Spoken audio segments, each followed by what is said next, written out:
2h38 e vamos voltar a falar de Copa do Mundo. Está quase acabando. Vamos à Rússia com Ulisses Neto. Ulisses, boa tarde. Boa tarde, Denise. Boa tarde a todos que acompanham o Jornal Jovem Pan. Aqui em Moscou, 20h38. Ainda está um dia claro aqui, viu, Denise? O sol se pondo lentamente, gostoso também, temperatura acima dos 20 graus. E realmente já dá para sentir que a Copa do Mundo está chegando ao fim, né? A movimentação aqui em Moscou, que tem sido não só a capital da Rússia, mas a capital da Copa do Mundo, também já está bem menor. Agora é claro que existe a grande expectativa para os dois últimos jogos. Disputa de terceiro e quarto lugar, amanhã em São Petersburgo, entre Inglaterra e Bélgica. É um jogo, claro, que interessante pelo tamanho das seleções envolvidas, mas os próprios times reconhecem que é difícil se concentrar nesse jogo, né? Porque eles gostariam de estar na final aqui em Moscou, no estádio Luzhniki. Para vocês terem uma ideia, na entrevista coletiva de imprensa do técnico da Bélgica, o Roberto Martinez, se falou muito mais sobre as possíveis transferências das estrelas da Bélgica para os times que elas podem ir. Fala-se muito sobre o Eden Hazard deixando o Chelsea de Londres para se juntar ao Real Madrid da Espanha, que perdeu o Cristiano Ronaldo, e aí o Martínez teve que falar sobre isso, sobre a capacidade do jogador e por aí vai. Mas essa partida, ela também tem um ponto interessante, porque ela vai definir o artilheiro da Copa do Mundo. De um lado, o Romelu Lukaku da Bélgica, que se fizer 2 gols pode acabar ultrapassando o Harry Kane da Inglaterra. E a última vez que a Inglaterra chegou, curiosamente, a uma semifinal, em 1990, ela também acabou tendo o artilheiro daquela competição,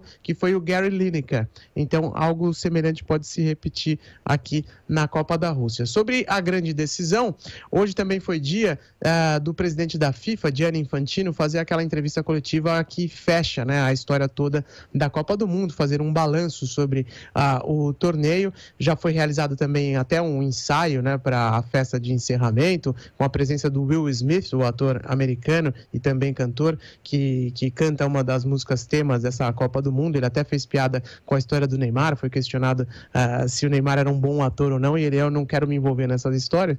E aí o Gianni Infantino, só para fechar rapidamente, falou sobre já as próximas Copas. Ele não descartou a possibilidade da Copa do Catar de 2022 ter 48 times, que é aquela expansão que tanto tem se falado, né?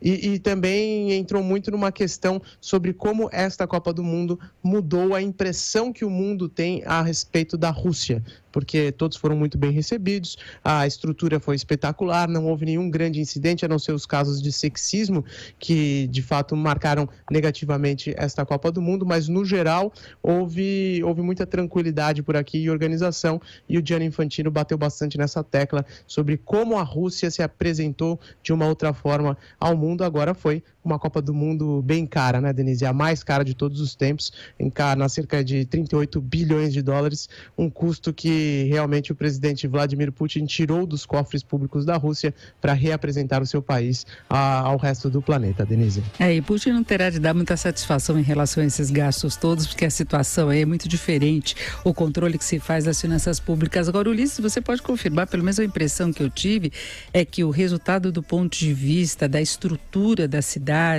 do urbanismo, o resultado foi muito maior do que nós tivemos aqui no Brasil, porque no Brasil nós ainda temos obras que não foram entregues, que eram previstas para a Copa que aconteceu aqui, né? Então são mais de 4 anos de atraso, e as imagens que nós temos aí da Rússia são muito bonitas.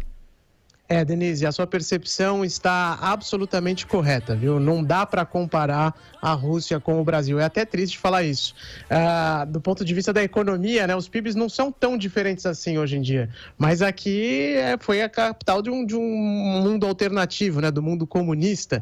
Então, não só a Moscou, mas todas as outras cidades envolvidas no Mundial têm um padrão de infraestrutura absolutamente superior ao do Brasil. Até questões simples, como, por exemplo, o professor Vila sempre bate no Jornal da Manhã, a questão da fiação aérea, né? Aqui na Rússia isso não existe. O que no Brasil é o comum, né? Das linhas de energia nos postos, aquela visão horrível que mesmo em São Paulo, que é a capital mais rica do Brasil, elas tomam conta, né? Essa fiação toma conta. Isso não existe na Rússia, em nenhuma cidade, né? Só os fios que a gente vê são dos trólebus ou dos trens, né? Dos bondes. Mas os estádios foram espetaculares, os aeroportos todos de primeira linha, reformados, com grande infraestrutura. De fato, é um país muito moderno e, sobretudo, algo que sempre irrita jornalistas e até visitantes internacionais, que é comunicação, que no Brasil a gente sabe o quão precária é, e cara, aqui é o oposto. Um chip de celular é algo baratíssimo e que você tem uma qualidade de conexão espetacular. Por exemplo, comprei um chip aqui com 30 gigas de capacidade de dados, né, que me durou quase um mês inteiro e custou cerca de 1.000 rublos, que é um preço bastante razoável se a gente for pensar para o mês inteiro. Então, isso vai dar em dólar mais ou menos 15 dólares, imaginem. Então, realmente a Rússia se apresentou muito bem para o resto do planeta e, politicamente, é claro, existem todas as controvérsias. Como você falou, o presidente Putin não precisa dar prestação de contas nenhuma. No Brasil, existiu o comitê organizador local, em que o presidente era o mesmo presidente da CBF, uma entidade privada. Aqui, durante muito tempo, o comitê organizador local foi presidido pelo ministro dos esportes. Então, isso mostra como havia um envolvimento estatal nesta Copa do Mundo, Denise. Do ponto de vista político, se pode fazer muitas críticas a Putin, inclusive a política internacional, todas as interferências que ele tem em vários países, a forma como controla a população aí, mas do ponto de vista de urbanismo, de modernização das cidades, e lembrar que naquela fase mesmo da Rússia comunista, ela ficou muito obsoleta em várias áreas, Exato. Porque não tinha troca de tecnologia, era uma economia extremamente fechada, mas eles conseguiram superar tudo isso e mostraram para o mundo aí cidades extremamente desenvolvidas, né, Ulisses? Denise, eu não tenho reclamação para fazer de nenhuma aqui. Para vocês terem uma ideia, as viagens todas, rodei quase 15 mil quilômetros aqui durante essa Copa do Mundo. Óbvio, né? Voando, a maior parte do trajeto, mas todas as cidades com uma organização espetacular. Existe aquela dificuldade das pessoas não falarem inglês, como é o comum no resto do mundo, para ser honesto. Até na Alemanha, se sair de Berlim um pouquinho, ninguém vai falar inglês. Na França, a mesma coisa. Então, isso é uma questão que existe no mundo inteiro. Mas a disponibilidade das pessoas em ajudar e também apoiar os estrangeiros que não conseguem entender o alfabeto cirílico e por aí vai, isso foi de altíssimo padrão também. Agora,